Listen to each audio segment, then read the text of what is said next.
Hi, I'm Mike Gassewitz, CEO of TriCert Financial Group. Welcome to a special webcast of InFocus.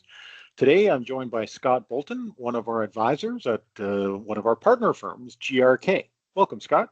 Thanks. Good to be here. Great to have you on the show, Scot.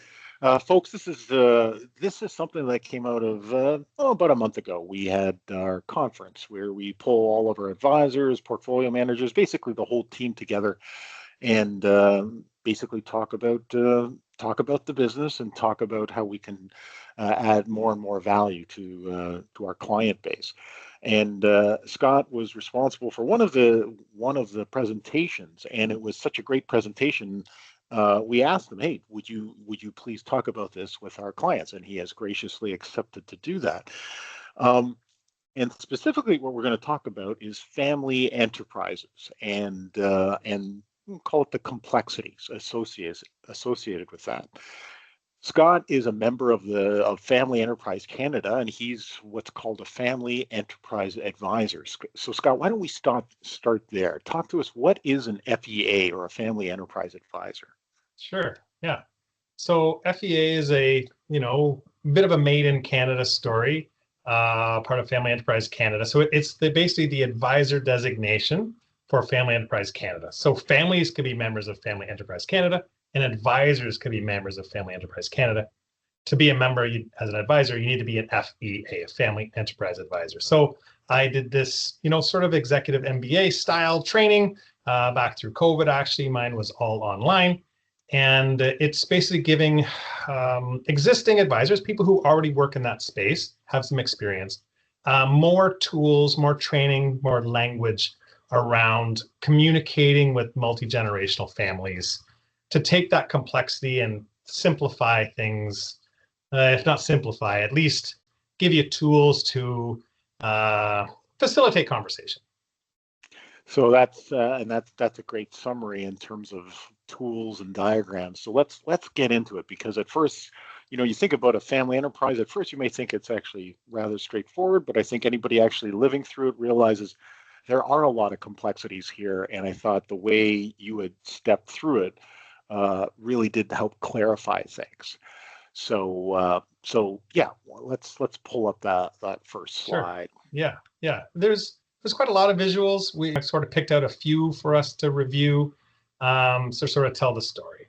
So this is to take what you just said, Mike, that families are complex and businesses are complex.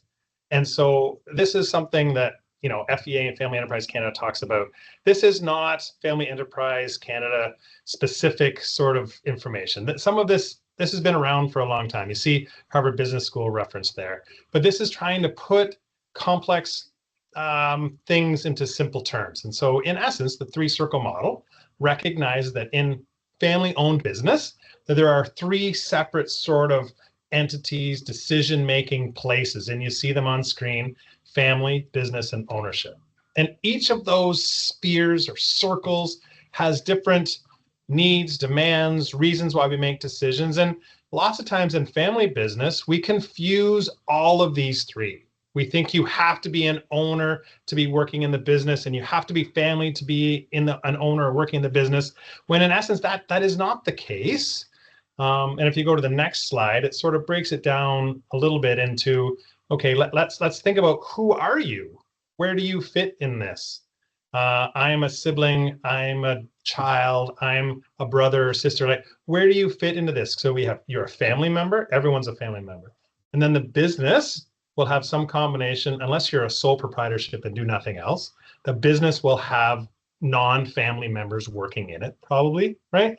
And then who are the owners of that business?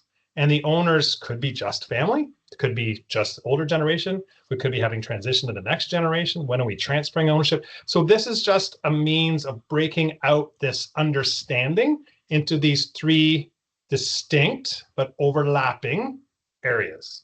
And then conversation is to be had about, okay, is this a family decision? Is this a business decision? Is this an ownership decision? I love the model. First of all, like you said, it's kind of, three distinct areas. So first of all, thinking about it that way, and yet recognizing there's overlap. So back to a Venn diagram, there's going to be overlap here, and so it just makes a lot of sense in terms of being a great tool to foster conversations, understanding various players in their roles, and well, like you said, there's overlap. You could be a family member and an owner, or a family member in the business, what have you, right? Yeah, and a lot of the work of a family enterprise advisor is sort of in that overlap. Okay, so how do we facilitate conversation? We have, we all know a family business where some of the next generation are in the business and some are not. And what does that mean? What are the implications of, and how do you, and so if we recognize that there are these places and you have a voice, and that voice might be just have a different perspective, doesn't mean it shouldn't be heard, it has a different perspective. We listen to all those voices to try and come up with some succession, we call it intergenerational transfer. How does that happen? How do we pass ownership through generations? Okay. Makes a lot of sense. So let's go to the next graphic. I thought this was a good one in terms of recognizing that, well, like the title says, it's more than just the business. Why don't you step us through this one? Yeah. And I think that's, this is not uncommon. A family business, business owners, they often think about the business as being all of the things, right? When in reality, you have an operating business, and often our clients have holding companies, and there might be different business structures. But in the end, there's an operating business that makes all the money, and then we spin it off into other assets. And so the family business is the creator of family wealth, but it is not the family wealth, because we might have financial assets, we have RSPs or TFSAs, we have non-registered investments, we might have corporately owned investments inside a holding company. Real estate could be your house, your cottage. Your cottage could also be an heirloom asset. I don't want to sell this. This is going to stay in the family. Or it could just be a real estate investment. Your real estate that the business operates might not even doesn't have to be part of the business. You could rent that property from someone else. You might have it owned by a holdco and you rent it from the holdco. So then, the business is separate from the family wealth. And the family wealth is made up of those financial assets, but also things like what they call the non-financial or human assets. What is it that your family has uniquely in your enterprise that gives you an advantage over other publicly traded or family enterprises? What is it about you, your culture, your background as a family that gives you an advantage? And that's wealth. It's just, you can't, put a dollar to it, but it's still valuable, right? And so this is looking at, and we'll help families sort of break it out and say, okay, here's the operating business. Here are the other things that you own. How does this, when we're having succession in the next generation, what is that looking like? Does ownership of the operating business pass to some, and ownership of financial and real estate assets pass to others? If we break these things out, it gives us a better clarity and understanding of what is it we're talking about here, not just the operating business. So again, as you said, you've described this practice almost like a framework, and I can see the value here in terms of fostering the conversations, fostering the thought, and the discussions, maybe easy discussions, maybe even difficult discussions, but at the end of the day, at least you're getting things on the table to try and work through them. Mm-hmm. Yeah, and it's like any financial planning or accounting, adventure, for lack of a better word. If we don't have all the information and then we block it out so we can see it clearly, then it makes it much harder to plan around what are we doing, right? It's like trying to drive in the fog.